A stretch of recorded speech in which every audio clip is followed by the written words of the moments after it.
ஒரு சிலரையெல்லாம் நம்ம பார்க்கும் பொழுது அவர்கள் எல்லாவற்றிற்குமே ஏதாவது ஒரு காரியத்துக்காக கவலைப்பட்டு கொண்டே இருப்பார்கள். ஏதாவது ஒரு ரீசன் இருக்கும். அவங்களுடைய எதிர்காலத்தை குறித்து பிள்ளைகள், பெற்றோர்கள் அல்லது கணவர், மனைவி, அவருடைய எதிர்காலம், பொருளாதார நிலைமை இதெல்லாம் குறித்து ஏதாவது ஒரு கவலை அவங்க இருதயத்தில் இருந்து கொண்டே இருக்கும். சிலர் இப்படி யோசிச்சு யோசிச்சு அதில் இந்த டிப்ரெஷன், ஆன்சிட்டிங்கிற அந்த மாதிரி காரியங்களுக்குள்ள போகிறதையும் நம்ம பார்க்குறோம்.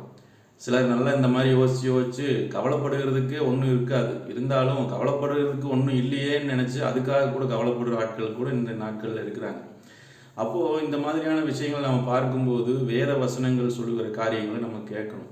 அதில் என்ன போட்டிருக்கு அப்படின்னா, இயேசு கிறிஸ்து மலைப்பிரசங்கத்தில் மத்தேயு 6ஆம் அதிகாரத்தில் 25லிருந்து 31 வரைக்கும் நம்ம வாசிக்கும் பொழுது அதில் இந்த கவலைப்படுகிறதை குறித்து அவர் நிறைய பேசியிருக்கார். என்னென்னா, கவலைப்படுகிறதுனால நம்முடைய வாழ்க்கையில் எந்த மாற்றமும் வரப்போகிறது இல்லை. நம்முடைய சரீரத்திலேயோ நம்முடைய வாழ்க்கையிலையோ எந்த மாற்றமும் வராது. அதனால் நீங்கள் கவலைப்படாதீர்கள் என்று சொல்லி அங்கே இயேசு ஒரு ஆலோசனை அங்கே கொடுக்குறத நம்ம பார்க்க முடியும்.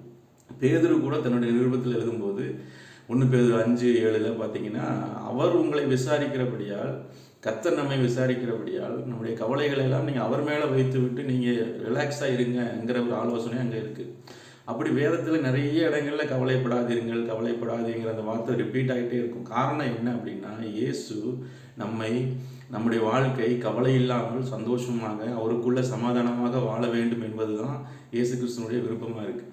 அப்போ தேவனுடைய விருப்பம் இப்படி இருக்கும்போது நாம் அதற்கு நேர் எதிரடையாக நம்ம நடந்து கொண்டிருக்கிறோம். ஏதாவது ஒரு காரியத்தை குறித்து நம்முடைய இருதயத்தில் ஒரு கவலை இருந்து கொண்டே இருந்தால் நம்முடைய முகமும் ஒரு வாட்டமாயிரும், நம்முடைய வாழ்க்கை ஒரு மாதிரி சோர்வாயிரும். தேவ சமூகத்தில் நம்ம உற்சாகமாக நம்ம இருக்க முடியாது, அவருக்காக எதையும் நம்ம செய்யவும் முடியாது.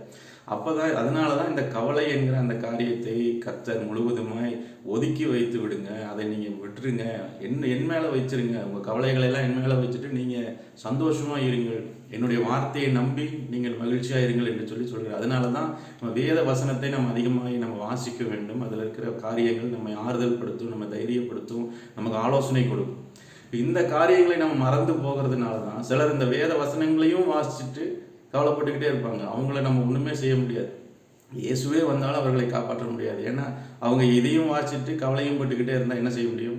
ஆனால் வேத வசனத்தை சொல்லுகிறத நம்ம தெளிவாக கேட்கணும். நீதிமொழிகள் 12:25 என்ன சொல்லுகிறதுனா, மனுஷனுடைய இருதயத்தில் உள்ள கவலை அதை ஒடுக்கும், நல்வார்த்தையோ மகிழ்ச்சி உண்டாக்கும். அப்போ நல்வார்த்தை என்பது வேத வசனத்தை குறிக்கிறது. வேத வசனத்தை நம்ம வாசித்து அதை தியானித்து அதை நம்ம உட்கொள்ளும் போது, அதன்படி நம்முடைய வாழ்க்கை மாறும் பொழுது இந்த கவலைகள் நம்மை விட்டு அகன்று போகும். நம்ம இயேசுவுக்காக பிரகாசமாக எடுத்து நம்முடைய வாழ்க்கையில்